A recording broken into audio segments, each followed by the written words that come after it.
welcome to another episode of XGR in the morning. XGR Bro Up Edition. I really like that, actually. It's so badass. No, it's girl Anyway. DLC.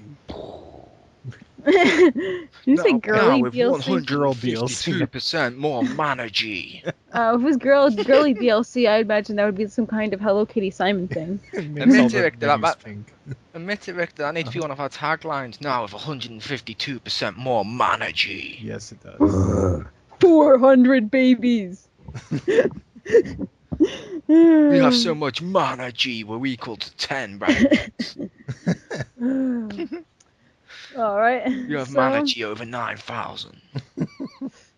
Here we have me, Anastasia Laserbeam, Chris, aka the Mole, and the stay-at-home dad gamer. Sit. Yo. Yeah, we need the sound effects for all of us.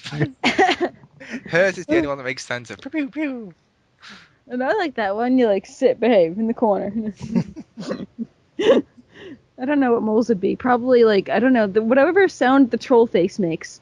Mine is like I ended last week's XGR. Mine is dig a tunnel, dig a tunnel, dig a tunnel, dig another tunnel. What was that? Quick before the hyena come. It just made me think of the Pokemon. Dig, dig,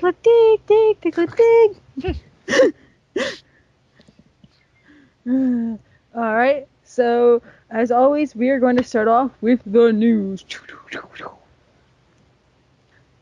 You guys, anybody want to go first? I'll probably go last because I'm like hosting. Okay, I shall take this. Corey Ball. I keep reading this battle rock. I know, right? Yeah. Corey. Like, just almost the coolest name ever.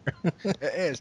Corey Barlog. I want to pronounce it Barlog. Corey Barlog is well known to PlayStation gamers, as we all know. But he was the guy that did God of War 2 and shit. He left Sony after God of War 2. He is finally, the Balrog has come back to Sony Entertainment. That was my news. Yeah. No, that's not all of it. That was that segment.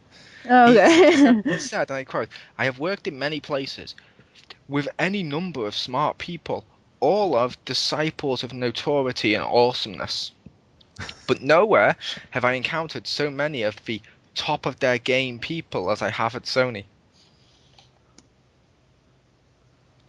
See, I kind of wanted him when he mentioned that with, but nowhere have I encountered so many. I'm thinking of the Star Wars Episode 4, but nowhere have I encountered in such a wretched hive of scum and villainy. I must be Kyosuke. When he was saying that first part, I expected him to snort like the Ultimate Warrior, like or something. God, the small people are the disciples of notoriety and awesomeness. Exactly. That's exactly how I picture him saying that. That's the greatest thing ever. But my second bit of news, I've technically took two newses and put them together to make one mega news. Don't you mean mecha news? No. Mega. Mega news. Mega news, and next season it'll be super mega news. Huh? See what I did with that? Oh. Power Ranger reference. Oh yeah. But yeah, that's right, I made one. But yeah. First of all, Xbox One has, well, both of the news is Xbox One has fixed two big problems with it itself. Hey.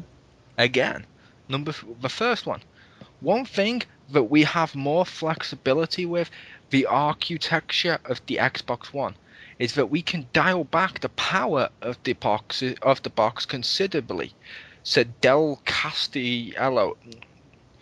We had a little less flexibility with the 360, and so basically, if we couldn't dissipate the heat, how do you pronounce that, the heat, there wasn't a whole lot of leverage we could pull to keep the heat from being generated. So we had a limited amount of time before it would shut down. Xbox One can now actually dial it back to lower the power state, so in fact, that it can be in a mode that uses virtually no airflow. Thus, it regulates its heat, and yeah, the console's probably going to overheat less. That's cool. That's cool. Second one that the Xbox One complainers, hi Stacy, have Wow. been saying Yeah. recently is the, oh yeah, Kinect, it's constantly plugged in like some sort of HAL supercomputer that watches our every move. I don't It's mind Big that. Brother. In addition to reversing its used games DRM policies for Xbox One, Microsoft has now revealed that the console will no longer require Xbox Kinect to function. In the latest, with I think it was IGN Ask Microsoft Anything, Xbox correspondent Vice President Mark Whiten Whiten revealed that Xbox One owners will be able to use all of the console's core functions regardless of whether or not the new Xbox Kinect sensor is connected. Naturally, many of the tentpole features of the new Kinect, such as player identification, voice command, etc., will be disabled as a result, but players can still play all their games and access the entertainment content without Kinect. Booyah! Take that, haters. My problem was that the Xbox like makes you sound like an asshole when you have to yell at the Kinect. Yep, but you know what I say to Stacey? Yeah. I say after I say that, I say pipe bomb. Oh, that just sounded like you walked into a door or It something. was me dropping the microphone. I Pipe thought you bomb. just, I thought you just like accidentally hit your head or something. I That's really what should it not sounded drop my like. microphone. But the pipe bomb leads me into my next segue. Oh. WWE 2K14. Oh, I thought it was gonna be like we need more pipe bombs or something. No, there was a wrestler that used to go pipe bomb and drop his microphone. Oh, CM Punk. I do not know. You may know him as a cult of personality. But yes, 30 years of WrestleMania. In it, players will have the opportunity to play out more than 45 matches from 3 decades worth of wrestling, with the wrestler's biggest ever year. Matches announced so far: 80s Hulk Hogan vs. Andre the Giant at WrestleMania 3. I have no idea The what you're saying, Rock. but The Rock. I have no idea what you're saying, but the way you're saying it has me so pumped. It's like, yeah, I don't know what it is, but I'm excited Yeah. about something. Let's do something. The Rock vs. Hollywood Hulk Hogan at WrestleMania 18. And of course, The Rock vs. John Cena at WrestleMania 28 has been confirmed. Yeah. Also, helping to immerse players in this moment will be video packages WWE has produced for the game itself that will play before several of the matches to remind players of the storylines that preceded them. And objectives encourage players to reenact memorable moments, etc., like Attitude Era. And interesting tagline, Richter. Are you ready? Mm-hmm. Are your socks firmly in your shoes so that I don't blow them off? They are. Ha! In order to make these matches possible, some unannounced match types are now being added to the game. Whoa! I know. Match? Looking through it, when we looked through it the other day at WrestleMania, when me, James, and Marcus looked through some of the matches been at WrestleMania exclusively that haven't been in a WWE game. All there is shit like dumpster match and a couple of other ones, and they're not really big match types. I don't give a crap. Now, the interesting thing I will say about this, Richter, which you may or may not agree with, 30 years of WrestleMania. WrestleMania 1 was in 1985. That is 28 years. I know that because that's the year I was born. Aww. Also, the last happy WrestleMania we had was WrestleMania 29, so they can't even do 30 years of 30 WrestleManias because WrestleMania 30 is not until next year. So are they doing DLC for this, or have they lied to us? Nice. Admittedly, some people think what they're doing with that is it's to celebrate the fact that this is for WWE 2K14. WrestleMania in 2014 is WrestleMania 30. So this is like a tribute going back over the years. Gotcha. But either way, what do you think? And that was my news. Well, the thing I thought kind of interesting, what I read about it was that for the older matches, they're literally making a filter to make it look like standard def. Yes, they have done that. They've done a filter and they've done skins for the referee. So you got like a referee in a white shirt with a bow tie and stuff if you use in the classic arena. The first thing I thought of when I read that was those pictures that you showed a couple weeks ago of of WWE 13 versus the other ones, and I pictured they're like, we can just use crappy graphics because it's standard def. Yeah, which could be cool. Looks like But yeah, FF7 people. they have announced a new wrestler for this, by the way. I think someone mentioned it's been confirmed. I can't back it up 100%, but apparently it was tweeted. Mhm. So I was tweeted by one of the game developers, I think. So it's pretty safe to say King Kong Bundy was announced, which means I think we're going to get the iconic WrestleMania matchup of Hulk Hogan versus King Kong Bundy inside a steel cage. Is he gonna dress like a monkey? Yes, Donkey Kong Bundy. Oh. Would it surprise you to know King Kong Bundy was oddly bald? Ha! That's funny. King Kong Bundy had so little hair on his body, he made Richter look like he has dreadlocks. Oh my god, that's like, what does he have, chemo or something like? That's how little hair he has? Literally, he has no hair on his head, no hair on his face. He had pretty much, I think he had no hair on his body. He was He basically, Is he a cancer patient, like cancer survivor or something? He is basically- cancer. do you ever remember the game Punch Out? Yeah. Of course. Do you remember King Hippo? No. Imagine King Hippo was a real person. All I Without know a is crown. Mike Tyson's punch. Right? That's And you call yourself a the Nintendo. non-genuine Windows version. Yeah, and I say you It's call Mike Tyson's punch. Yeah, and you call yourself a Nintendo fan. It's kind Now- of stuff before I was born. Now I want there to be a drink called Mike Tyson's Punch. There is, I have it. Really? Yes. Mike Tyson's punch, it'll It's knock your ear official. off. And Yeah. I was gonna say something, but I don't want to. But It's actually because somebody actually sent in a few recipes or something, and a fan made it, and they took the best one and then made it official. wow. Yeah, but it's pretty awesome. The other thing for the 2K14 that I thought was funny was I was reading some of the excerpts of because apparently Triple H was the one that was part of the conference call, and he mentioned he's like, I don't think my match at WrestleMania versus the Ultimate Warrior will be in there, and I was like, that should be a match now. I want, I'd love you have to fight Ultimate Warrior and hit him with a pedigree so he can no sell it. Like I mentioned to Marcus, do you remember last year the video I still think it's on our Xpound channel, which shockingly got more views than I thought, 'cause I put it up there for like us 4, us 5 or whatever, thinking we were going to be the only ones people to watch it, and it got fucking a load of views for some reason of Kevin Nash falling over, holding his leg and going, oh, my leg. Which, yes, like I mentioned to you guys, I mentioned beforehand as well, I've manipulated it by just damaging his leg until such point as when he goes to move, he just collapses holding his leg so I can do my quad. I'm going to deliberately beat up Triple H so much in this matchup that he just wants to destroy me, then let him destroy me as Ultimate Warrior until to the point where I've got a signature, allow him to pedigree me and go "Wah," and just no sell it, and that's what I'm going to upload just after the pedigree. Nice. That's what I'm planning. But yes, we need to go on to Richter's obscure news. Your news. Yeah, I definitely have that.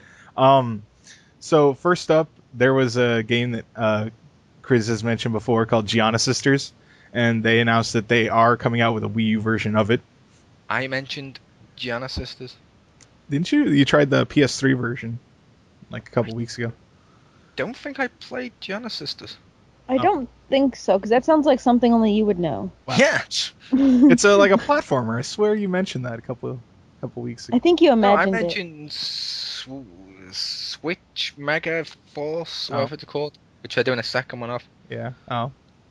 I'll have to look, but I'm pretty sure you did. But also, they announced that the first pack of DLC for it is coming out on Steam. Next, Yummy. yeah. Next bit of news. This is kind of funny. Excuse me, but the new Humble bundle came up, and it's an Origin bundle, and it has Bundle on Origin. I know, Yeah, right? try saying it 10 times fast, I dare you. Humble bundle Origin, but it has Dead Space 3, Deadpool. Burnout. No, that's Activision. The Burnout Paradise, and something else I can't remember. But it's like for $1 is the minimum to get like the Steam keys, and you can get Steam keys for just just the lowest tier for everything but Dead Space 3. And if you beat the average, you get Sims 3 and like a lot of the expansions and Battlefield 4 or no 3, excuse me. And but it's What was about the Sims 3? That's on offer? Huh? Did you say the Sims 3 is also on offer? Yeah, it's if you beat the average, which when I looked earlier, it was like just under $5. You get the Sims 3 and a lot of the DLC. So I could pay $5, or say £5 or whatever, and I could get the Sims 3.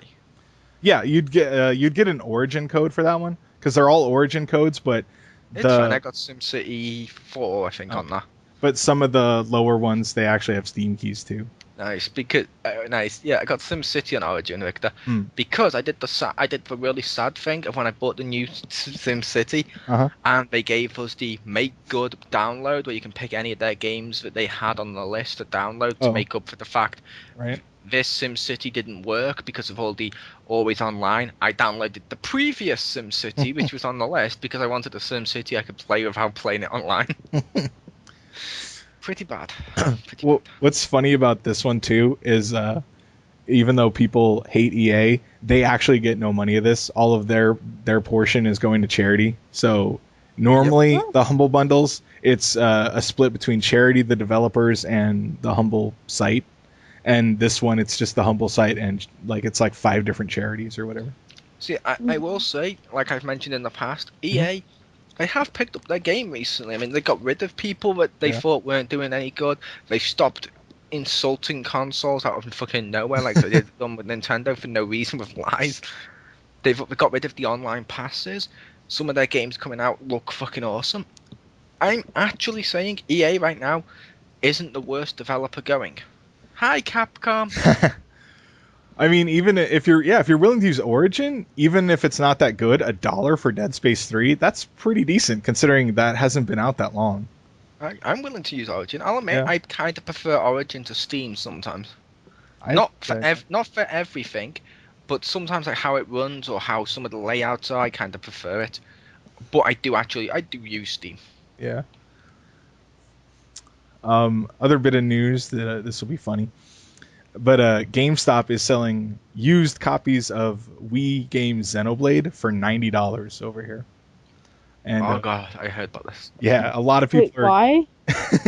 Because the eBay price for it is actually higher than 90, but it's just kind of funny that GameStop like mysteriously recently, like they'd been sold out of used ones for a while when they were selling it for the low bargain basement price of $70. This game did release at 50, everyone keep in mind. But they had used ones for 70 because there was, that was the demand. They were basically gouging. And then suddenly a couple weeks ago, they had like fresh shipments of used ones, and the stores got like 2 or 3 copies each, and it was available on the site for just $90. And people are like, wait, did you just have new ones lying around that you just took the shrink wrap off of? Because apparently they're actually like slightly different cases, so people think it's actually a reprint somehow. And like the Club Nintendo codes aren't used in like any of the ones that people have reported. So they're theoretically just new ones that they just take the shrink wrap off, and they're like, well, I could do it for 50, but nope, used $90. And people are like, and take out the Club Nintendo's plates. Yeah. That would actually, if they did that, it would have looked more legit. They just left them in. Yeah, which I gotta say, I kind of agree with. It's worth maybe the $90 now because of how rare it is. It is suspicious as fuck that they just got a load of them in right now. Right around the time when people are now interested in that game again, especially with that Project X that's coming out on Wii U that looks to be possibly a sequel or a spiritual successor. Yeah. Well, at least in America, GameStop and Nintendo are the only ones that can literally distribute the game. So, like, no other retailers can actually carry a new one. So, GameStop's, like, literally the only person with stock. And it's like, wait a minute. Yeah, I mean, I bought that thing at launch for 50. And I was like, well, it's an RPG. It's probably worth that. And then, like, a year or two later, I'm like, what the happened? To be fair, apparently that game is good. Yeah, the bit I played of it, it was pretty cool. I just think it's funny. Well, it beats the previous high price I remember for games, where the highest before that I had ever seen was $80, and that was for a used copy of Disgaea on PS2 and Marvel vs. Capcom 2 on PS2. You should go on Amazon. When I had a Those Wii, are, oh, yeah. when I had a Wii, I went on GameStop. Amazon. I went on Amazon to buy the game Pokemon. I think it was Pokemon XD on GameCube to play on the Wii when I had the Wii instead of the Wii U. Because I was like, okay, I got the GameCube controller, got GameCube memory card. This wasn't too bad. It was almost like a 3D Pokemon in the way that DMC is almost a Devil May Cry game. Yeah. I figured I might as well try it. I mean, it had some redeeming qualities and stuff, and it's pretty good. So I figured I'll go get that. I look on Amazon. $159.99 it was last time I looked on Amazon. At the time I looked, I was like, what? I can buy a new Wii console just for the price of this and still have money left over for a game. It's like, what the fuck is this? I meant 80 was for the highest price of a used thing in GameStop. Ah. No, like people selling on Amazon, some of that shit's crazy. Oh, there was something really stupid. Someone was selling something for like $400. Oh, it was someone was selling The Last of Us Special Edition for like $450. It's like, what? So yeah, people on Amazon, it's like some of the high prices on Amazon are like people on eBay where they just throw up something like I'd hope to get that for it. Well, yeah, me too, but geez. Yeah. And some of it's because they know for a fact it's out of print. Yeah. And this is pretty much the only place you can get it. Yeah. I mean, let's face it, Pokemon XD, it's not worth $159.99. I know. It was barely worth $40 when it came out. So I was thinking, okay, based on some other GameCube games, this is probably going to be like $5-6. I'd sell mine for 150 G's. I'd buy it up for $1. Yeah. My other bit of news, hopefully it's not stepping on Stacy's toes. I don't know what she has. But I will also talk about this later, but they have a demo for Wonderful 101 on the Wii U. So I heard about that. If you are interested in that, you can go download that. And then I heard I have that demo. I do too. Yeah, you and Marcus Shadow were playing it. I had to think about that for a second. Marcus wasn't. I kept telling him to get it, but I did too. And he kept just like he was all dismissive. He's like, eh. And I'm like, he's like, no, I just pre-ordered it. I'm like, dude, just what? That's what he did to me. I was like, download the demo, and he's like, oh, is it? I'm like, yeah, it's on the store. He goes, oh, you gonna go download it? Maybe later. And I'm like, this was the game that when we did E3 and we were all talking about before we recorded the radio shows and stuff, you were most excited about. And you didn't jump all over this shit. I know. I was surprised. I was like, what? Yeah, and the demo is pretty cool. Yeah. The demo is pretty cool. I've enjoyed it. Have you got it yet, Victor? Yes. What did you think? I was going to talk about it in the next section. Oh, interesting. And what is the next section? Wait. Well, we're not quite there yet. But yeah. Last bit of news, hopefully, again, not stepping on Stacy's toes, but for Pokemon X and Y, they announced Mega Pokemon. Oh, I don't like Pokemon X and Y, so like, blah. Yeah, it's not only does it sound like a Digimon, but so Mecha Pokemon now. That'd be even better. But basically, you have to hold a specific item to the ones that can go Mega, and then I think it takes a turn in battle, and they have a little transformation. Like they basically Super Saiyan. And they turn into a new one, and for like the duration of the battle, and I'm like, what is this? And the frickin' Blaziken one, you can only get the item through a distribution, or it's I think it's like the Victini, where it's if you connect with the game to Wi-Fi, Nintendo Wi-Fi, in the first like 6 months or something, the game's out, you can get it. Other than that, you're SOL.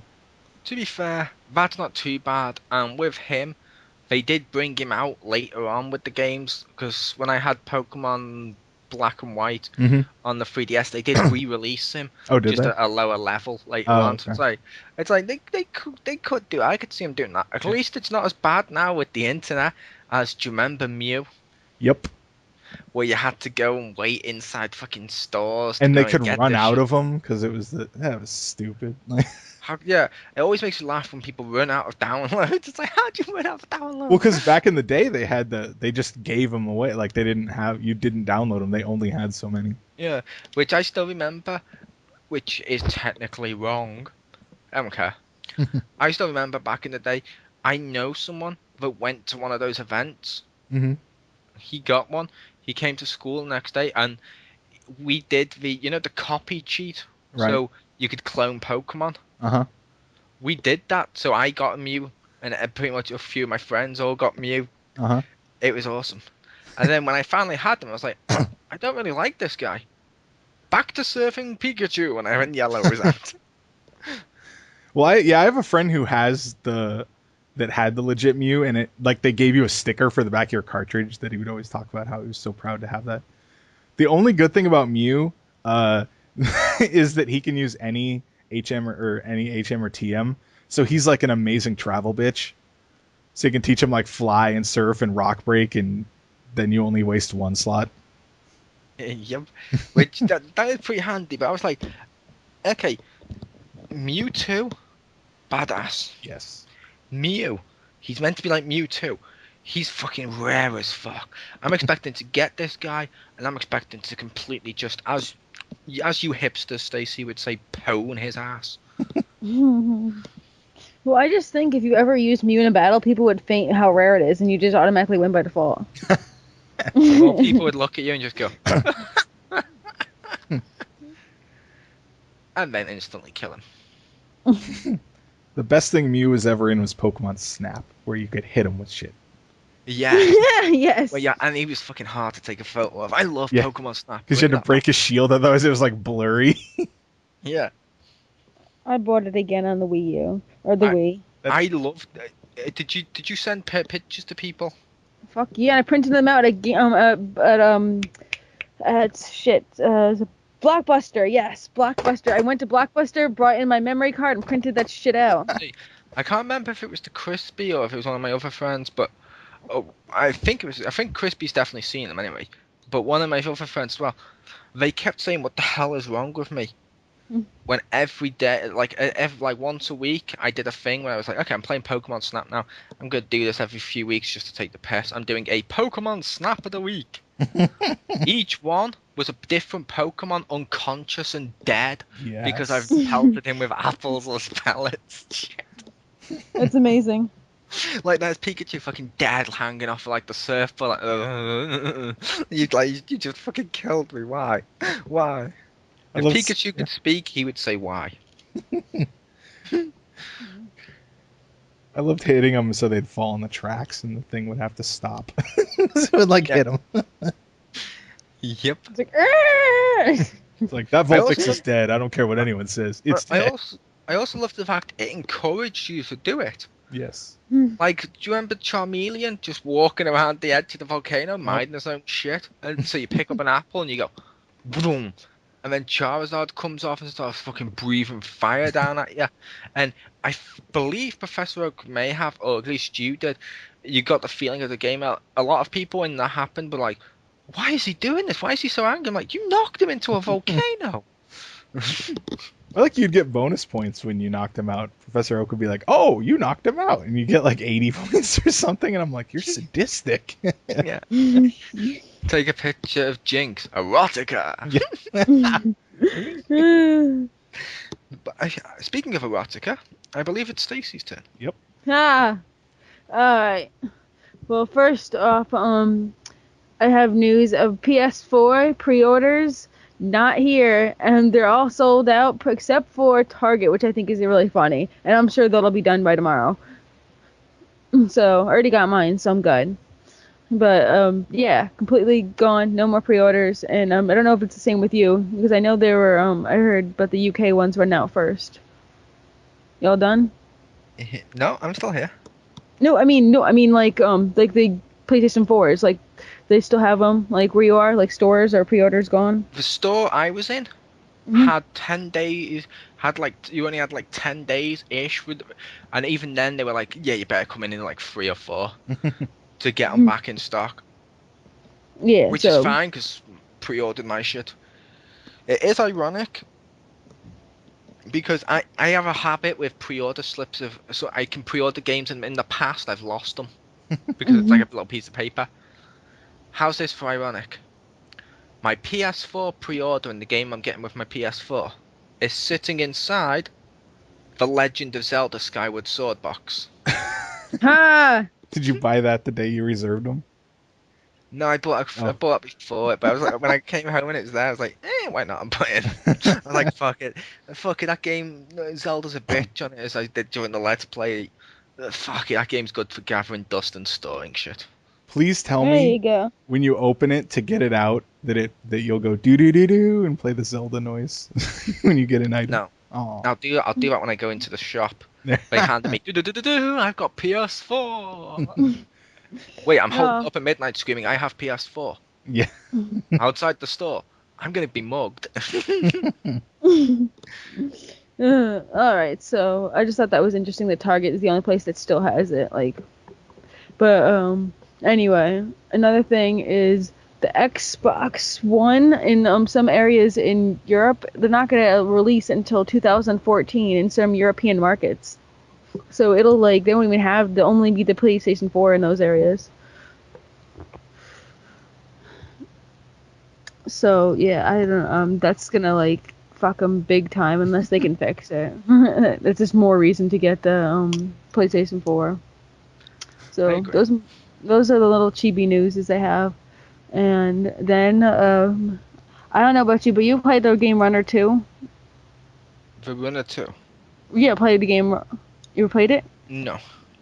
Okay, it's a fun little cool little game, and the DLC's coming out on my birthday, so I thought that would be fun to say. You get extra characters and stuff. It's really cool. You get Raz. Don't you mean the DLC came out on your birthday? Because technically your birthday is tomorrow, and this goes up the day afterwards. Shut up. Continuity. Yeah, but so you get Raz, Dr. Fetus, and Quote. You get some cool characters, awesome. I like the game Runner. It's addicting. And that game should be free for PlayStation Plus members in America. Yay! Oh, cool. I wonder if that'll DLC be on it. Probably the DLC's on sale. I want to say for PlayStation Plus. Okay. Yay! Woohoo! It says it's just only $3, which isn't bad at all. So I might pick that up. And that's all my news. It's all little chibi newses. It's $3, so I might pick it up. Right after Victor just said that. Your PlayStation Plus, you'll be getting it for free. The DLC? The game. The DLC isn't free, the game is. Yeah, so the DLC is $3. Fair enough. So that was all my little chibi newses. Yay. Yay. You're the host, you're meant to do the next segment. Yeah, okay, so we should go on to our next category of stuff we played this week. Shit we've been doing. I want a graphic where some buff dude Duke Nukem looking goes into an outhouse and shuts the door and just goes, shit we've been doing, and then explodes. Yes, Michael Bay style. Yes. As he's walking away like Wolverine and X-Men Origins with the helicopter explosion. Yes. So which one of you guys wants to go first? I shall let Richter go first this time. I will let age go before beauty. Thank you. So Laurinaitis? No, I don't usually stumble my lines that poorly. First up, from the tales of fine, brilliant. Not as bad though. I was going, and then people and John Cena. Things. I know, it's just brilliant to say. I don't stumble my lines that much. Anyway, as much. I've been. Yeah. I was trying to think of the word to say. From the files of games that no one else has heard of, I played some of the Tales of Xillia this week, and it was pretty cool. Obviously, I only got. I'm gonna say I have heard of that. Oh. Because the Crispy is currently playing that. Hi, Crispy, if you listen to our shit. Yeah. The former Xpound reviewer, the Passing Through reviewer, has been playing that. Hi, Passing Through reviewer. And a load of people on my friends list have been playing that game, Nice. and it's been like that game. It looks apparently it's meant to be pretty cool. One of my friends is playing it. I don't think the battle system is as good as the previous one, but it's still pretty cool. I don't get to play it much because my wife hogs it, but I get to see it. And I could play co-op, but then I have to just sit there until there's a battle, so not as quite as much fun 2-player as like Symphonia was, but it's pretty cool. I won't bore anyone with the details, but I guess other people have been playing, which is awesome. Ah, you got me. You're not boring us with the details. You can go on. Oh. I know, I'm just joking. So anyway, I'm just being a dick. I know. Like, what is your wife wearing when she plays? No. Describe her body. Well, if you start, and then tell us what happens when she listens to this. She's a mech, so it's hearted metal. Yes. She's an hourglass-shaped mech, and then what I'll be doing after she hears this is sleeping on the couch. When she said mech, I didn't think like sexy hourglass mech. I was thinking the robotic maid from the Jetsons. Oh, that'd be messed up. Rosie. I did not murder him.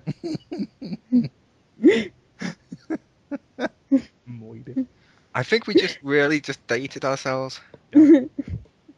That's okay. Well, you said I was old, so I can date myself. I'm fine. And next game every time I hear Stacy's voice, I date myself. I'll be a year older, closer to death tomorrow. There you go.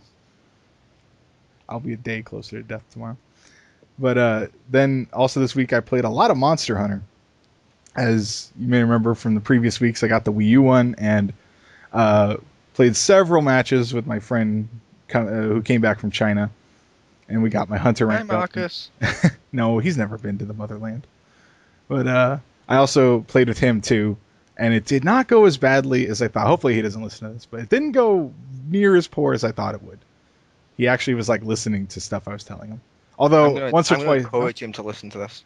Yeah, once or twice he did like try to tell me how something worked, which was hilarious. I was just like, I was like, don't strangle him, it's okay. But we just had one match that went really poorly though, because we were fighting the Kerpeko, or the flaming parrot, if you will, and he summoned the Rathian, which is, as Chris knows, a big dragon, and which is like the nastiest thing it can summon. And so I was trying to kill that. But they kept hanging out in the same room and fighting two monsters. Huh? The nastiest thing it could summon? Yes. James's mom, dude. Oh. Hi, James. He doesn't listen to our shit. I know. I didn't get the deal. He doesn't listen to shit we say when we're talking to him. Nope.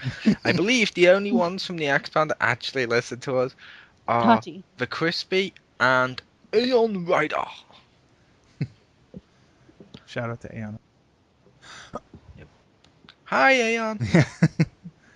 But we had the match and we were going against that thing, and I didn't bring my strongest weapon. I still brought like a good weapon, but it wasn't like made to kill that thing. And I was trying to fight it, and then they kept hanging out in the same room, which was really annoying because it's, even if you know what you're doing, fighting two at the same time is really hard. And so Marcus died twice, my favorite of which he was like, let me know when it's going to attack me. And it turns, and I go, it's turning to attack you, and it just spits a fireball, and he just dies. And he's like, I told you to warn me. And I was like, I did. I gave you as much warning as I had. Like, I don't know what you want. I can't tell the future. But, and like my fucking dual blades kept going dull. So like it took forever to kill and I swear the parrot must have went off and healed because he took way too long to kill. But because I was trying to kill the dragon, and I was like, okay, you keep the parrot busy, Marcus, and hopefully and try not to die. So he almost did that. But yeah, and since it was a low level mission, I didn't bother bringing some of my supplies, so it got pretty annoying at one point. So after that, I brought my good hammer and I beat the shit out of it because I had to teach it a lesson. I don't like that bird. However, the bird's not the enemy I don't like the most so far. Which enemy do you not like the most? I hate that rabbit. I only hate the rabbit because I'm a close combat guy on it. Mm. And I was playing with the Crispy, and he's like far back shooting with arrows. Every time I got close to him, that's when he'd go boom and suddenly charge or throw shit or do something to just screw with me. My favorite one to kill was one of the missions. I can't remember which one where you have to go and kill a big dinosaur. And it's like, cool, this one's pretty easy. Yeah. Yeah, the little shits are trying to kill me, but die. Well, the parrot like itself isn't that bad. Really, the only hard part is that it can summon something. Yeah. I also don't like. There was one of them I didn't like, which was like I think it was like a giant lion. Oh, That wasn't Banana bad lizard. because that wasn't bad because it was bad. That one was bad because of the environment, because of all the fucking like little alligators, and they kept going into the water, and I don't like water combat. No, I don't either. It's atrocious. I'm annoyed that they kept it after the Wii one. Just for that one. Like the PSP one after the Wii one, they got rid of it and they're like, "Oh, we're not going to put in water anymore." And then they did, like assholes. Yeah, the banana lizard, as I call him, he's like half and half land and water. But thankfully you didn't fight one. It's called a gobel. It's like part frog, part pufferfish, part angler. That thing is fucking horrible because he loves the water. Like out of land, or like when he's on land, he sucks because he's like a fish. But in the water. Yeah, and you can fish him out. So like you can, if you know what you're doing, you can make the start of the fight a lot easier. But it sucks because you have to fight him underwater, and he's really fucking dangerous, and he's really fucking ugly. So he's not fun. Sounds ugly. Yeah, he is. He's like 50% mouth. Like he's yeah. 50%. Yeah, he's not the grossest creature in Monster Hunter history. I think he's like number 3. Though. I have to say, 50% mouth. Is he Steven Tyler? I don't know. Might as well be. One of the monsters has a big chin, and I always call that Jay Leno. So that should be the Steven Tyler monster. I like. Did you just say I think who's Steven Tyler? I was trying to. Yeah. Oh my god. Is it a Power Ranger or something? Yes. Aerosmith. Oh, okay. It's like a music person thing. I believe his daughter played Betty in one of the Hulk films. Which one? I think it was in The Incredible Hulk with Liv Taylor. I think it was his daughter. Oh, you mean in like the one that was like not the newest Hulk, but like the one that wasn't in Avengers? No, the one that was the newest Hulk, but wasn't in Avengers. Yeah, that one. Yes. The Ed Norton. Okay. Yes. Because wasn't that Liv Tyler, whatever she was called? Yes. I don't know. Yeah. Now, we've gone from XGR to Steven Tyler. Yeah. 100 facts you didn't know about Steven Tyler. Gone from XGR to 7 degrees of Steven. Did you know he once appeared on 2.5 Men as Charlie Harper's neighbor, playing the harmonica? No. And beat the living shit out of him. Yeah. The more you know. Is that real? Yes. Okay.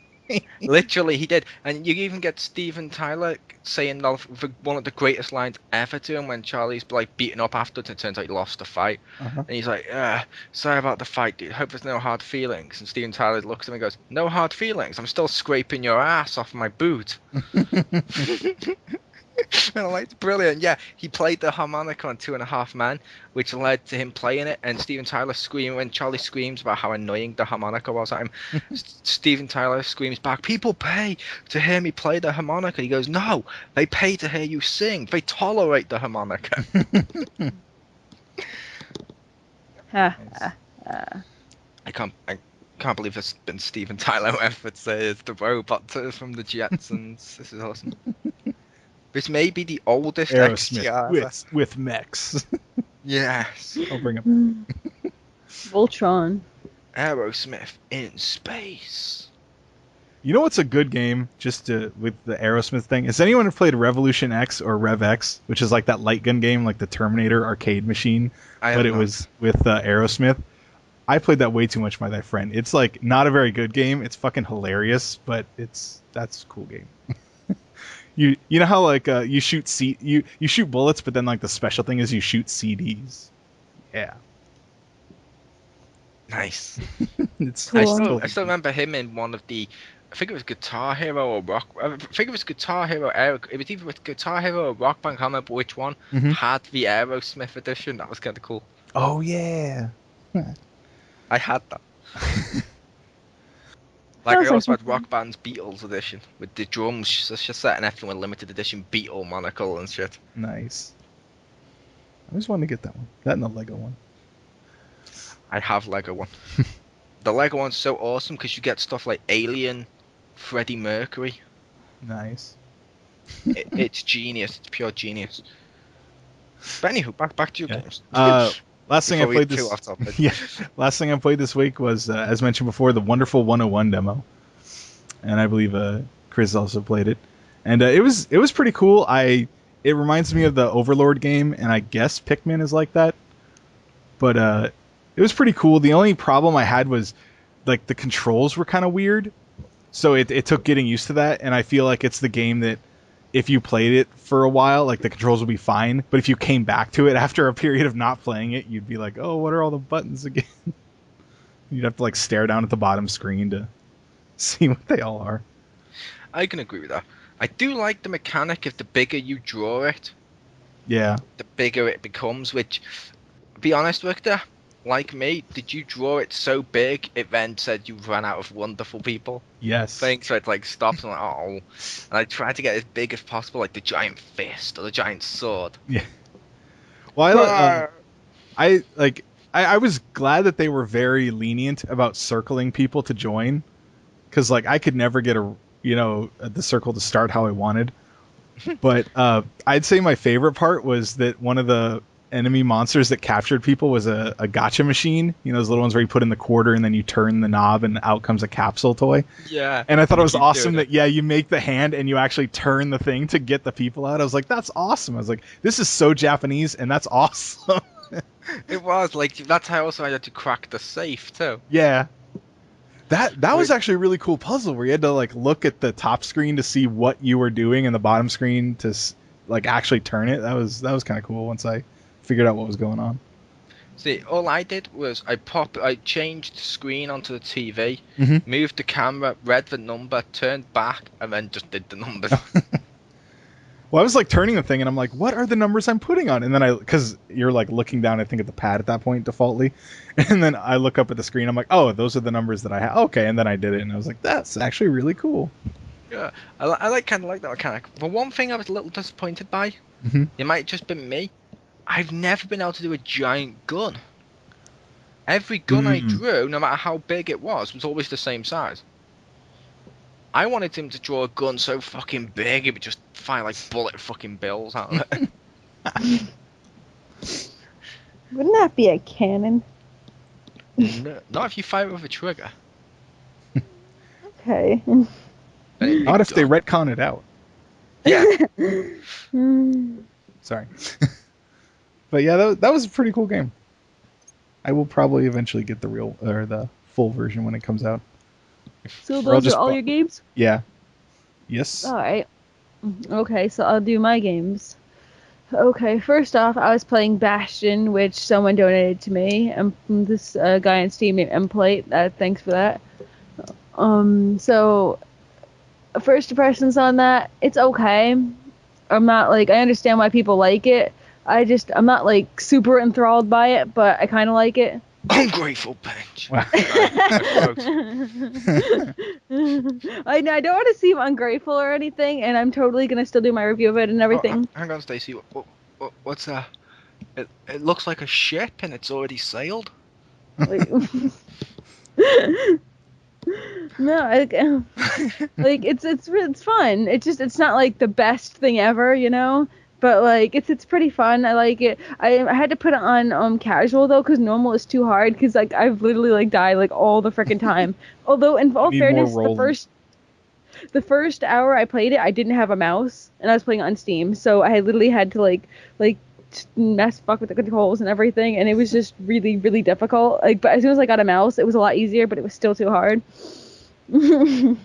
So, and I like the whole creating like thing and like customizing weapons and upgrading your weapons. That's cool. I really like the voice guy, like especially since I died so much. Yeah, the narrator. Narrator's awesome. Like, yeah, like because I would die a whole lot, and he's like, somehow the kid feels like he's been down this path before, and I'm like, like oh my god. Or like if you click the guy in the Bastion place, and you had all the dialogue options. You go, sometimes the words don't need to say it or something, or all you need is like a smile, or like there was nothing to say that day, or like it's just like things like that. It's just like really funny, and I just every time I die, he was like, he'll one day learn not to jump off the cliff or whatever. I really like that part a whole lot. It's just like I keep dying, so that's the only problem. I'm like, but it's really fun. So I'm looking. So it's alright. So I'll be doing a review of that. And what else have I been playing? Oh yeah, I got Pigment. Wait, no, before I go to Pigment, I've been playing Dragon Age 2 again, only for one reason. So I'm playing it so that my save goes on the auto save on the PlayStation Plus online thing. Okay. You're an idiot. Why? I'm doing this to save time so that my save goes over onto the auto PlayStation Plus. You can go to your saves, press a button on it when you go down to your saves, and click back up to server, and it backs oh my up god, to PlayStation you really?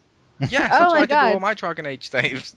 Oh my god, I did not know that. Like I already beat it and everything, and like okay, there's like freaking like 15 hours wasted. Oh my god. Go and back up your original one if that's the one you preferred. Oh, I don't care. I'm probably gonna do this. I'm glad I did this one anyway, because I always ended up killing Anders, but this time I didn't, just in case he pops in of Dragon Age 3 to say he exists and then leaves, like everybody else. I've never killed Anders. I've tried. God knows I've pissed him off and he's left town, but I never got to kill him. I wanted to. Oh yeah, you could totally kill him, because as soon as he bombs up the Chantry, he goes up to you and it's like, you're gonna kill me for what this, like, or whatever, and you'd be like, yeah, you can either A, kill him, or like not. And I usually kill them. That's when I should have killed him. But yeah. He has such a sad face in comparison to his like original face. Even his face is just so depressing. I just want to hug him so much. Just be like, stop being depressed, because like I really don't mind him being possessed by Justice, as long as it's like as long as it becomes more consensual and less rape. That's so not my motto. Yeah. That's our new shirt. Like I still think they can work with it. I don't think he's like dead, I think they could work with his character more if they make it like slightly more consensual. Anyway, so I just wasted all my time with that apparently. See, I did hear one of the, like I mentioned to a Geeky Girl, there was an idea someone threw out for Dragon Age 3, which I thought was kind of dickish. Uh-huh. Justice has now left the body of Anders. And it turns out they do something like he can only possess people that are dying or dead. Uh-huh. And you then get a choice between the Grey Warden from Dragon Age 1 and the Champion from Dragon Age 2, and you can only save one of those. The other one then becomes possessed by Justice, and it completely ruins your character for all your next saves. Wow. Ha! I approve of this message. Anyway, so I played that. Then I played Pigment 3, which is freaking awesome. I love it. I'm just on this crazy freaking boss fight right now, which I think is super dickish, but like, because you only can use one type of pigment to fight the entire thing, so I need like 100 of this one type of pigment. Because it's a flying, and you have to use the tiny little flying pigment, which, like, and you have to, like, it's a boss for the flying pigment, which specifically one of their traits is not good in combat. So you have to use the pigment that aren't good in combat exclusively for the boss fight, which annoys me a little bit.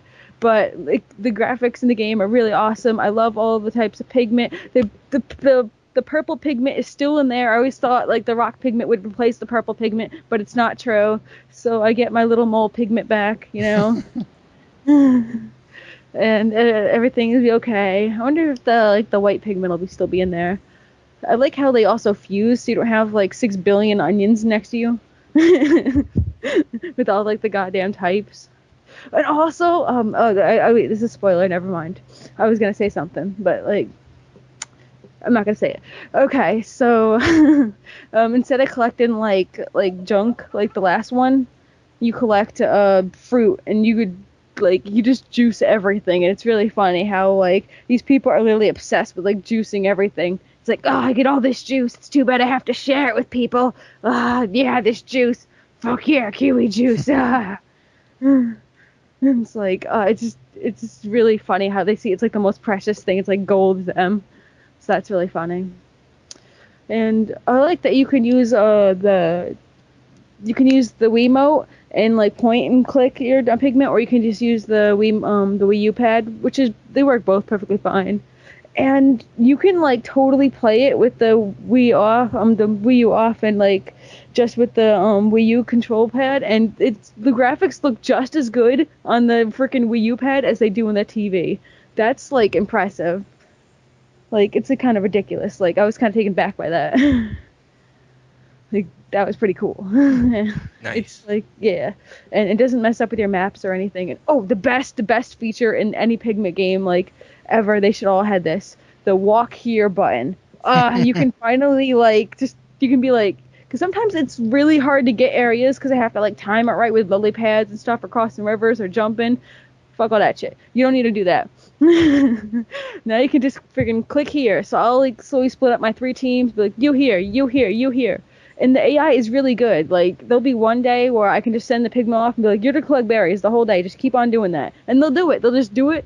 And, like, if they're, like, in danger, they'll actually, get out of danger. Like, in the Pigment 2, if you're, like, the captains are in danger, they'll just stand there and take it until they die.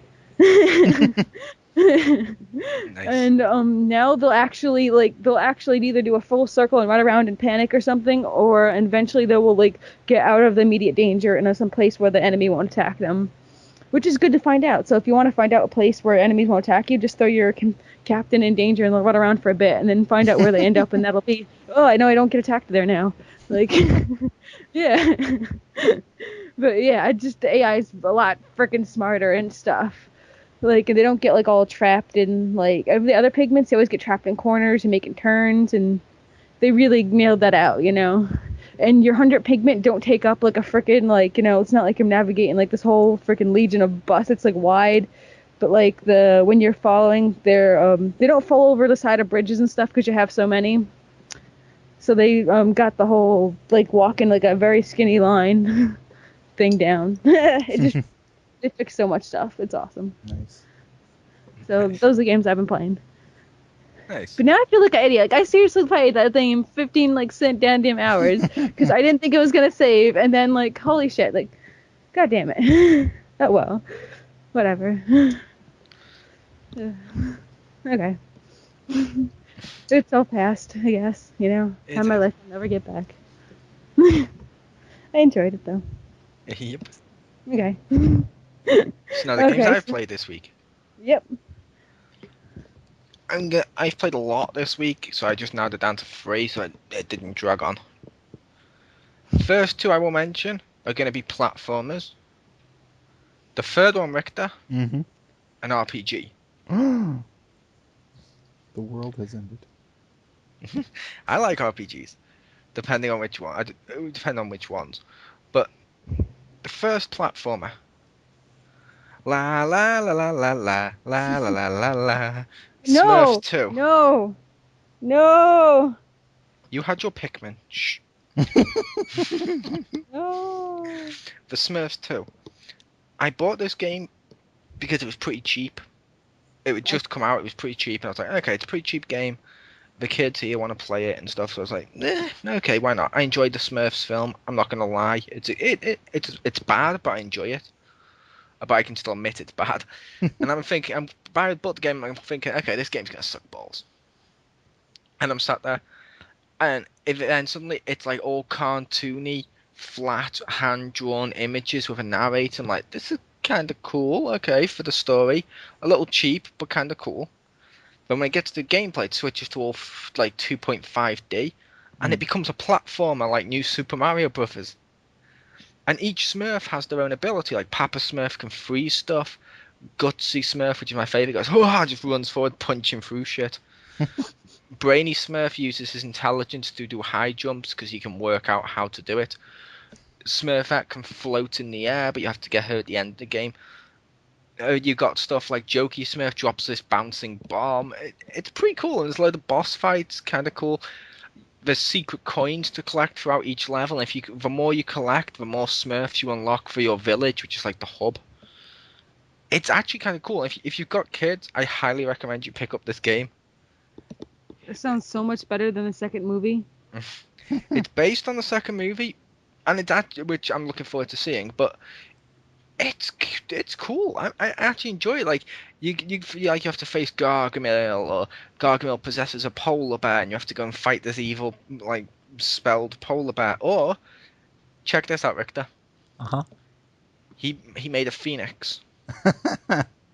I beat the phoenix without being killed, and I got 2 trophies. One for beating it, one for without being killed. I can't remember which one was which, but one of the trophies is called Smurf from the Ashes. Wow. Ah! Hi, James. But yeah, it's kind of cool. If you like platforming games, Victor, like New Super Mario Bros., and you've obviously got kids, it's in the title of Stay at Home Dad Gamer. But I highly do recommend they pick up this game. It's kind of cool. Yeah, I only have one word about the movie: Smurf Home Syndrome. Is that one word? I don't know. They can't. It's one term. Oh, so. The second one, DuckTales. Woo! Woo! That came out today. I beat the first 2 stages and the training level stuff. I will be reviewing both Smurfs 2 and this, by the way. DuckTales Remastered. It's the NES game redone with like all new graphics. It looks like the cartoon. It sounds like the cartoon. You bounce on Scrooge McDuck's pogo stick. If you remember the original game, they've made it a little easier if you choose to, because there's now an easy pogo stick where you can just keep your finger on, I think it's square, and you go dong dong dong dong, just keep bouncing, which makes it a lot easier because the pogo stick in the original, with the original controls, it's not that good. I don't really like that mechanic, but it's fun. You got all the voices back. It's fun. And yes, I was kind of giggling when I found out this was a trophy, but I opened up Scrooge McDuck's bank, his safe. I stood at the edge and I'm like, I have to do it. There's no way about it. I have to do it. And I jump off, and he turns into a dive and then goes zoom into his treasure pile, starts swimming in treasure, and it comes up ding, something like sink or swim or some shit. I'm like, that was a trophy, really. I did it just because I was at the edge of his money pile. You have to dive in. It's in the fucking opening. You have to. Yeah, but there's shitloads to unlock. I believe this was built on the Mega Man engine. That's what people have been saying as well, which that's kind of cool. It's not like most platformers too, where, you know what I mean, where you have to beat like World 1, then 2, and 3, and 4, and so forth. It's more non-linear. You can beat the levels in any order you want. That's cool. Yeah, which is kind of cool. I'm beating them in order of going down the list, because I'm thinking they're probably gonna get harder with each one going down the list. But it's still, there's secret entrances to find, there's treasure to collect during it and stuff. It's just a fun game. DuckTales Remastered. Woo. Yeah, DuckTales Remastered. You may do it. Woo. There you go. And the second one, an RPG I've been playing. When I complete this, I will be buying the 2 sequels. Xpound. Has Richter played it? I have played the first 2. I have yet to start the third. I'm up to the bit where you're having to save all the orphans in the first game. I'm loving this game. Like, I'll be honest, when I was talking to the witch woman at first, I went through every single one of his. And let me tell you one more of my heroic deeds. Did I, like the Batman references, did I ever tell you I once danced with the devil by the pale moonlight? And she's like, really? That sounds dangerous. Not if you let him lead. But I will say he does have a great libido. And one of my favourite ones as well from the same thing was, I was once stranded in the desert for a week on my own. And she's like, really? What was that like? And he's like, it was burning hot. I was just burning up. And then the waitress gave me a drink as I was playing cards. And she's like, that sounds like Las Vegas. And he goes, yes, which is in a desert. And I love with the orphans where you speak to the mayor. And the mayor's like, what do you know about orphans? And I chose the option of they have no parents. And he goes, they have no parents. And Mary goes, brilliant, you know everything about orphans. You're just the man for this mission. And you have to kill people, you get to level up. There's stuff like, there's a hammer, but when you hit demons, literally knocks the shit out of them. So you can collect the shit to give to a farmer for fertilizer. The RPG, it's sort of like Dragon Age without the dialogue, without the choices. But you still get some choices, but they don't matter, if that makes sense. But it's sort of like Dragon Age, Dragon Age's mechanics and stuff with how it works, and it's made by EA. But in like more of a flat, cartoonish way. It's fun. What did you think of the first one?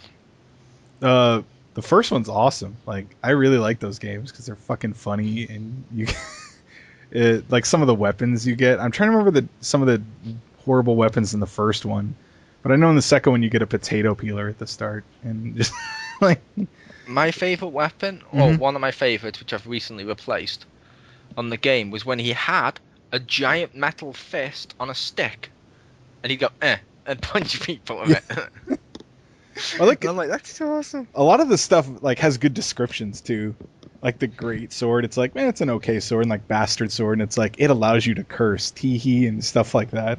Yeah, I love it when he's going through, and he's very descriptions of the missions too. Like when he's missing the orphans, and I haven't had a chance to get more fortune cookies to get the hints. But he's talking about one of the orphans. He's like, you know, I really wish her parents were around just so they could help me find her. And that kid in the cave, oh my god! You find a demon, Stacy. You go through all this cave of demons, monsters, huge fucking monsters. You get to the end, and you get to this demon. And he's like, "Please, just kill me. Make it look convincing, because I'm under contract, and the contract says I have to die. But just make it convincing so no one knows." And then when you finally kill him, and you're like, "Okay," because apparently he was terrified of this little kid. You go up to this girl and you go, "Okay, you're getting this convenient orphan bag," and she's like, "No, I'm not going with you. I want a lollipop." And you're like, "Oh, for God's sake!" And you have to go out the cave, go get a lollipop. You come back, you have a lollipop, and he goes, "There you go. Now what do you get in the bag?" "I want a cell phone." He's like, "What?" And then you go to the store, and the description is, the cell phone. It did look a lot different beforehand, but we don't want to get sued. And then after you've given her that, she then goes, "Okay, now I want a pony." And he's like, "What? I'm not getting you a pony. You can't make me get you a pony." And she's like, "Oh, but I can, because if you ever heard a little girl scream, 'I want a pony' at the top of her lungs," she's like, "Fine, I'll go get you a pony." And when I go get a pony, then she comes with us. It's awesome. The Deathspank RPG, it's fucking awesome. Woo! Like, one quest in the second one, there's like a guy with a wagon, like an Old West style wagon, and he keeps breaking down for various ones. Like the first one, I think you have to get him wheels or something, and then the second one's something else, and then the third one they steal his whole wagon, and you go and get it and you bring it back to him. Like you go get it, you collect it, and you bring it back, and he's like, "Did you just fit that whole thing in your inventory?" And he's like, "Yeah, I'm not sure how." Yeah, I love that. It parodies RPGs. Yeah, I love it. Where like some of it, where he's talking and stuff, it parodies them because it's clearly a fantasy setting. Yeah. And yet they have cell phones. They talk about cars and shit at some point, and just modern stuff at the same time. I mean, like when you go to the treasure chest and you go to open, he's like, "Don't you just hate it when you never have a treasure chest key lying around when you want one?" It's awesome. Yeah. You should totally get that game, Stace. It looks friggin' awesome. Deathspank. Yeah, I've heard the third one's not quite as good, and I own it, but I have yet to start it. But the first two are really, really good and really funny. Yeah, the third one's not even called Deathspank. Nope. Which is annoying because you have to, like, when I was trying to find it on my list of games, it's like in the beginning where the other two are next to each other, and I'm like, oh. Yeah, that's why I got lucky, because it says customers who have also bought this have bought Deathspank 1, and then there was another one, it's called, begins with a B, I can't remember what it's called. The Bacon. But that's it. And I looked at it and I'm like, that's the same guy from Deathspank. Wait a minute. I looked online, it turned out that was the third one, I think. Yeah. And I'm like, okay, pretty cool. I look forward to playing it. They are cool. Yeah, it's Death Why Spank. is it not named the Death Spank? I don't know. But the second one is Death Spank Thongs of Virtue. And my favorite weapon in that, like looking, was you get a sword that's a chainsaw. You just hit people with it. Yep. I also love the logic in the game of you basically stole Alice in Wonderland logic. If you got these white demon horns and you just fucking paint them red. Yeah. And I'll admit I cheated for that. Uh-huh. I skipped the quest where you have to go and get all the little berries and mix it up and make the paint. Right. Because by the time I did all that, I had shit tons of money. So when I went to the little orphan that sells the health potions, I just bought the red paint book and dunked them in that. Why not? I don't like the fact you can't sell items at the store. You have to pick up the grinder and grind. Oh, yeah. But at the same time, I appreciate the fact that's literally parodying RPGs because you're literally grinding for money. But yeah, so that was the end of my catch-up. Alright, so that brings us to our next category, the discussion piece. And this is, how do I say exactly, this. Take, like, the elements of the special features of, like, all the consoles and, like, one game that could highlight that feature that you'd like to see. Right? Did I get that right? Or sort of, kind of? In the ballpark? Yeah, kind of. It was basically make an exclusive for each one of the Wii U, PS4, Xbox One, and take advantage of some of the features on each console. And it can be based on existing properties if you needed it to be. Good. So which order shall we go? However you want. I say we go one each. Okay. Of the same system, or does it not matter? Yeah, we'll go with the same system. Continuity and all that crap. Alright. Just because it's geeky, just because it's you, geeky girl, and obviously you're the host, so you go first and shit. Let's start with the Wii U. Okay. Well, and start with So, the one for the Wii U that I got, I was thinking something a cross between Zombie U and Uncharted, like more of a Uncharted kind of, like more adventure kind of gold collecting survival like thing. But then I got an even better idea that someone gave me. Fallout Wii U. Oh my god, it needs to happen. Shut the fuck up, whatever you're doing. Put down like your freaking pencils and stuff, make this shit happen. I don't want to set the world on fire. And how do you reckon that game would work? Basically the Pip-Boy would be your Wii U and stuff, and also I think maybe you could when you're doing your VATS, I think it's called, you could probably use that screen as well. Just tap the body part you want to shoot. Yeah, because like you'd be like fighting them, and you don't have to like pause it or anything. You could be like, because it'd already be like set up on the screen. You'd be like head, poof, doom, and then maybe you could have like an extra slow motion on like the screen or something, like whoosh, like zoom up and on the eyeball explosion or something like that. Like that'd be cool. That'd be awesome. Yeah. I'd like that. How about you, Victor? That would be cool, but now that I'm thinking about it, I'd want some of the VATS kills in with like the other two systems because they have the built-in recorder, and so you could get some of those awesome VATS kills. So if only Wii U had a built-in recorder. It does. Oh? Technically speaking, it kind of does.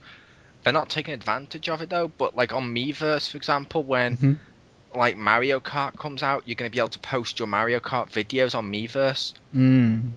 Which means I think they're allowing it. It's just a case of it's really slim when they're doing it. It's like you should be taking advantage of this. Yeah. Miiverse needs to be like your gamer hub. It's awesome. It's like Twitter and shit mixed together. Mix that with like Twitter, YouTube, and shit all together. It'd be fucking awesome. That would be awesome. So that's mine. I'd play that. Next up, why don't you go, Victor? Okay, my Wii U one is maybe it's Stockholm Syndrome, but I like the Metroid Prime games, well, 1 and 3. So I'd love to see, huh? I say Smurf home syndrome, like, because that's just something they do in Smurfs 2 a lot. Spoiler alert. If I had a word for that, it'd be like, I don't know what that is. But anyway, I would want another Metroid Prime game, and I actually did like the scanning and stuff, and I think the scanning with the gamepad, kind of like how it is in ZombiU, would be kind of cool, where you could like actually hold it up and to scan the things like while you're playing. Oh, that would be cool. I will admit, I did like the Metroid Prime games. I really did like them. Mm-hmm. I loved the gameplay of the other M more. I just hated all the fucking story. Yeah. The story killed that game to the point of no. But can you imagine like the different visors and it just uses them on the screen below? Like that'd be kind of cool. So you could still see like the real screen, but then like use X-ray and it would just be on the bottom. Like I think that could be really cool if they did it right. If they did that, they could also take the piss. Uh-huh. You make it like they wanted to. It's like Metroid Bounty Hunters, so it's like the Prime games, but you're not actually playing as Samus. When you're holding up the gamepad to look through the visor, the built-in camera in the pad needs to put your face through inside the visor on the screen. There you go. I would so totally fucking love that. Or just take a photo of it so it just goes with your eyes. That would actually be pretty cool. What's yours, Mo? My one, which I've mentioned in the past, but I really want to see this on the Wii U.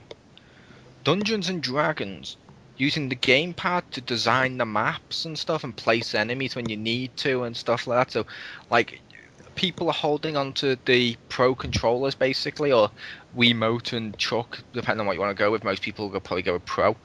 You're holding the Pro controller, and when you're playing it, I can imagine it playing sort of like, Baldur's Gate, Champions of Norath? No, I was thinking more like, Dragon Age, the gameplay that way you're eating through the enemies, or Dynasty Warriors, or something along those lines. Okay. I see it playing like that for them, but for you holding the pad as the game master, you're sending the monsters after them, but you also get rated as a game master because, as people know, your role as a game master in D&D isn't to kill the player. Yeah. It's to try and guide them through some big story. So you could literally set it up and it would be awesome. And with the gamepad, you have so many options of like, okay, I'm going to place this big troll here, and boom, it appears on the screen. It'd be epic. It'd be D&D. It's like how they did it in the virtual like Hunger Games thing. Like if you see how like the people in the little hub in the Hunger Games like set shit up. Yeah. Like that's kind of how like at least that sounds what you're describing. Yeah. Or kind of like the ZombiU multiplayer. Exactly. It's sort of like the ZombiU multiplayer mixed with RPG and spread out beyond. So basically, when you start, and they can go further with this as well. Imagine DLC on the store for map packs for people that can't be bothered making maps, like your RPG maker. That'd be cool. Like you could get like the official maps of D&D and stuff. That'd be cool. It's something I'd really like to see, because we've had D&D games, but like the last one that's just come out is like Golden Axe, and we've had other ones. None of them actually capture, in my opinion, the feel of the role-playing experience. Yeah. So if they did this on Wii U, and I don't care if they use mead and cartoony graphics, I don't really care. As long as they did it, say like, okay, it's my mate, and then you get your mate, and then you're like, okay, now I'm gonna make him an elf, and then you name your elf, and then you put like the stuff on, so you got like all the abilities and stuff, and then you're in the game. It'd be cool. But yeah, that was my Wii one. Woo. All right, so what console should we do next? PS4. Yeah, PS4. Oh, okay. Okay, PS4 is. Oh, okay. I'm gonna try to describe this one better since I mentioned it before, but I did a retarded job describing it. You? No. Okay.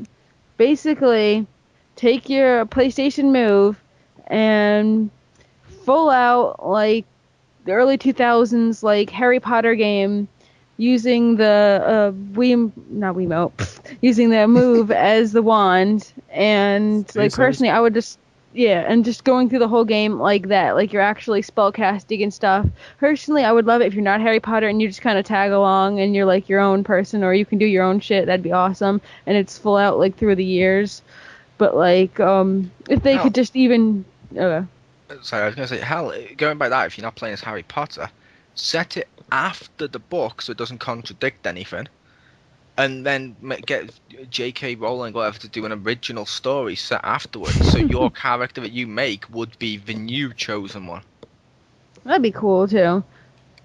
Even if it was just like the freaking stories, and you were Harry Potter, and it was just the stories of all the old ones, and it was just pretty much just that with the friggin' move, it's still amazing. Like, how do you imagine it playing? Well, I imagine it would be like, and when I'm thinking of this, I'm thinking first person, so none of that like, hopping over bullshit or whatever, like platforming like retardedness, because Harry Potter is totally like meant to be a platformer.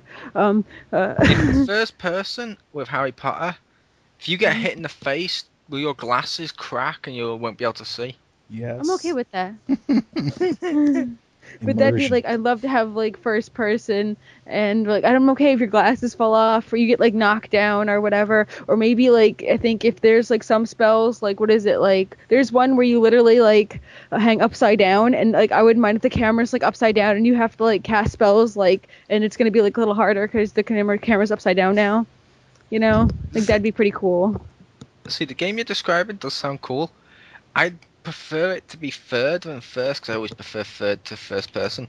However, it seems a little like, not in the same way, but have any of you seen Sorcery? Yes, a little bit. That game's kind of cool. I like that game. It's for the moves, Stace, and you got like different spells and shit on your Wiimote, and you get to change them when you're playing as a different guy. Like you can go Earth spell, boom, and when you do the spell in a certain way, you send like rocks flying at your enemies and shit. When you got like the normal energy bolts, depending on how you flick the move, basically determines how the energy bolt moves, and you can do cool shit. Like if you bounce it in a certain way, you can make it go through fire, which then turns it into a fire bolt and sets enemies on fire. That'd be cool. It's pretty cool. If you got move states, I highly recommend you try Sorcery.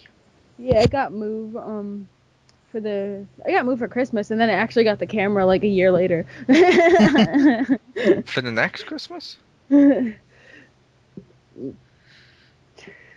Not exactly. Okay, maybe like 8 months or like 6 months, somewhere around there, I guess.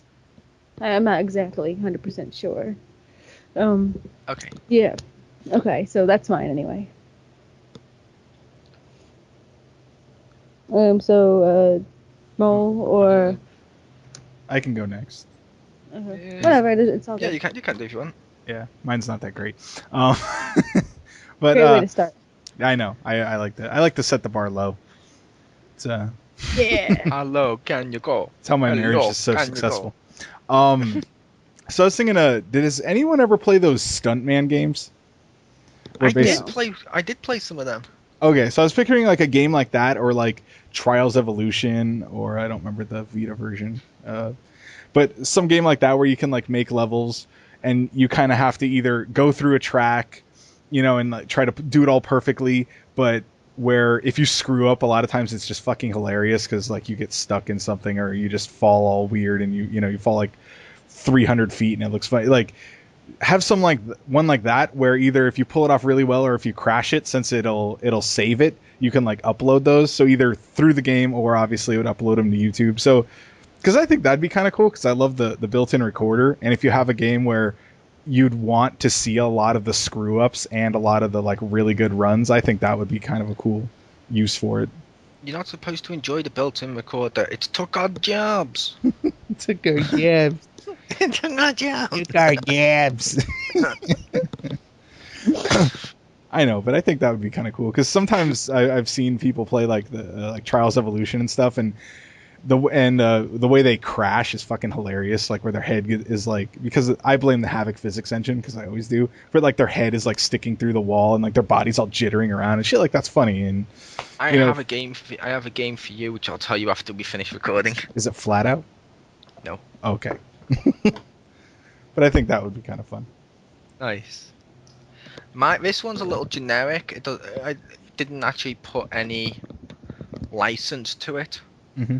I mean, I could always slap 007 or some shit on it, but I put Spy Game. And what I'm thinking for this Spy Game is the touchpad itself and the move color changer would then interact with each other. So, like, if you're letting a spy, like, defusing a bomb or something like that, you're touching the touchpad to try and defuse the bomb in an exact way, and the color changer will then change from like green to change from like a yellow to like orange as you're going closer and closer to the wrong direction, and if it goes to red, it blows up and kills you. So then you're like, oh, and then so you've got the experience of actually trying to defuse a bomb as you're looking at the color changer on your pad. I was like, that could be kind of cool, and using the touchpad for various gadgets and stuff like that could be kind of cool, depending on how they did that. Plus, Yeah. obviously, with the PlayStation controls, it could be cool, like playing it like, I imagine it playing sort of like Just Cause, if you played Just Cause 2. Tell me you guys have played Just Cause 2. One A of the little best. bit of it. I need to play more I of that. played the It's awesome. 007 games in the early 2000s. That's not what I asked. I know, but that's like the closest If I, thing. if I'd be like you saying, oh yeah, if you guys played Pikmin, well, I've played World of Warcraft. I think this is slightly closer. I mean, it is a spy game. Yeah, this one's a spy game, but I said, have you played Just Cause? Because Just Cause was like GTA style gameplay, and you could do shit like you could fire a grappling hook at a helicopter, shoot up, punch the driver out, throw him to the floor, get in the helicopter, drive it and stuff. It was just kind of cool. But I was like, I kind of like the idea of the touchpad for gadgets and stuff with the color changer with various stuff it could do. Mixing those two things together could be something a little unique. I don't know about that. I think But that that'd was be my really one. cool, actually. Be a good use of the color sensor, or the bar changing colors. I like that. As long as it's not like for like puzzle stuff and it's be crazy too cryptic and stuff. Like some kind of like. And I could see it being some puzzles and stuff, because it is a spy. You would have to like decrypt shit, sort of Yeah. like the. But I don't imagine the puzzles being like fucking Tomb Raider puzzles or anything. I see them being more like, you know, like the Arkham City or Arkham Asylum ones, where you're like trying to hack into the computers and trying to hack into the. Yeah, those are fun. Yeah, like that, but with more touch element to it and stuff. That could be cool. Yeah. But yeah. Now to the Xbone. Xbone. Xpound Oh, wait. in the morning. Xbone at the moment. Alright, so for my Xbox One, I didn't even meant to use the word one there, but okay. Anyway, for that, I was thinking they have like these live action games where like it literally goes like day or night, like freaking like Animal Crossing or something. Like it, even when you turn it off, it's still going. And I was thinking, what if there's like a Saints Row or a GTA or something where like you're like really in the city and like you could actually do shit. Like maybe if you're like on Tuesdays, they have a special on gun sales. It's like Dismembering Tuesday, like they say in like Dragon Age. Like you can get like discounts on sales. Or actually, what initially made me think of this is that I read a Deadpool script that someone wrote for a Deadpool movie, which was really awesome. It should be made one. And Deadpool tried to use a coupon on a prostitute. So that's what made me think of this. So if you came on like Hooker Wednesday, you know, and you have your Came 20% on off. Hooker Wednesday. Yeah. Yeah, you know, and like, you know, you're between happy hour is like between this hour and this hour, and if you go into that game, you could like, I don't know, have extra Thank stuff God or it's whatever. Hooker Day. Yeah. Yeah, it'd have to be Wednesday Teach- because that's Hump Day. Yeah. So, or No, maybe it'd have to be Sunday because that's the Lord's Day, and I'm gonna make them scream out, "Oh God!" or maybe like if you were like at nighttime, you get like extra bonus like stealth because like whatever you're trying to do, no one could see you because it's night and you're playing it at night. So, you know, like, yeah, like, I don't know. I just feel like it'd be cool. That would be pretty cool. Yeah.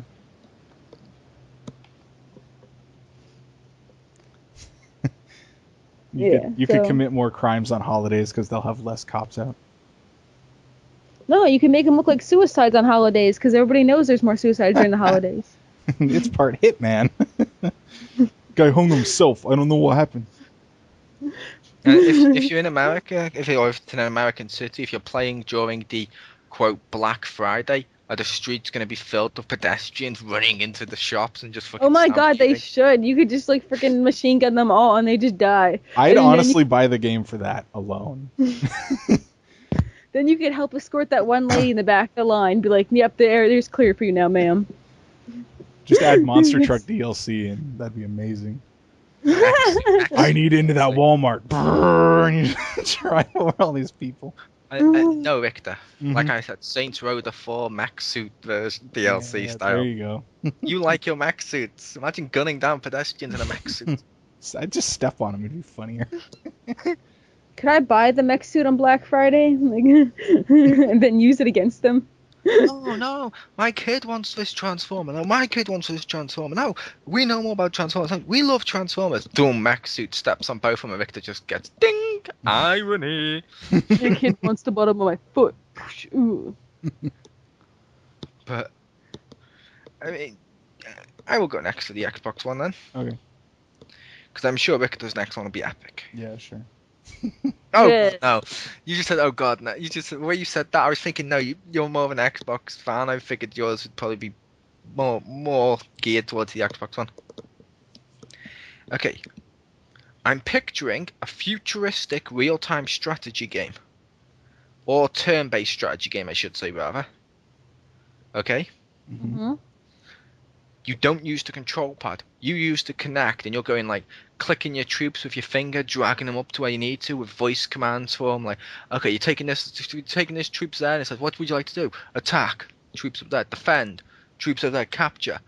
And it's sort of like on the screen you can see like the buttons and stuff. And it's sort of like, do you remember like Iron Man where he's dragging shit around inside the suit? Yeah. It's like that, but using it for a real-time strategy game with like voice commands, and it can have online multiplayer, which would just be, it'd be fun as fuck to play a game like that where it's like, okay, squad A over here, attack, and then they're doing it. Squad B, reinforcements, and you click squad A, and it goes, you watch them go there and do the reinforcements. And I say turn-based because, yeah, in real-time if it was real-time and you were against the computer doing that, I can imagine my arms would get tired and go, oh shit, attack. But with turn-based, it would work. It would be sort of like the Command and Conquers or Halo Wars or whatever, but in like more of a futuristic setting. So you'd get some crazy stuff too, like something similar to like the AT-ATs in Star Wars and stuff. It'd just be cool. But that was my Xbox One. Is Halo not in a futuristic setting? It is, but it's not in my futuristic setting. I don't imagine a futuristic setting being all dim and typical first-person shooter, space marine type future. I'm picturing more like something like Star Wars or Star Trek style future. So not Tron future? Tron Future's for Saints Row 4 when you enter inside the virtual world. But yes, that was that. That makes me think that, like, if they had a Kinect chess game, that might be kind of cool, where you like pretend to move the pieces and it'll move them.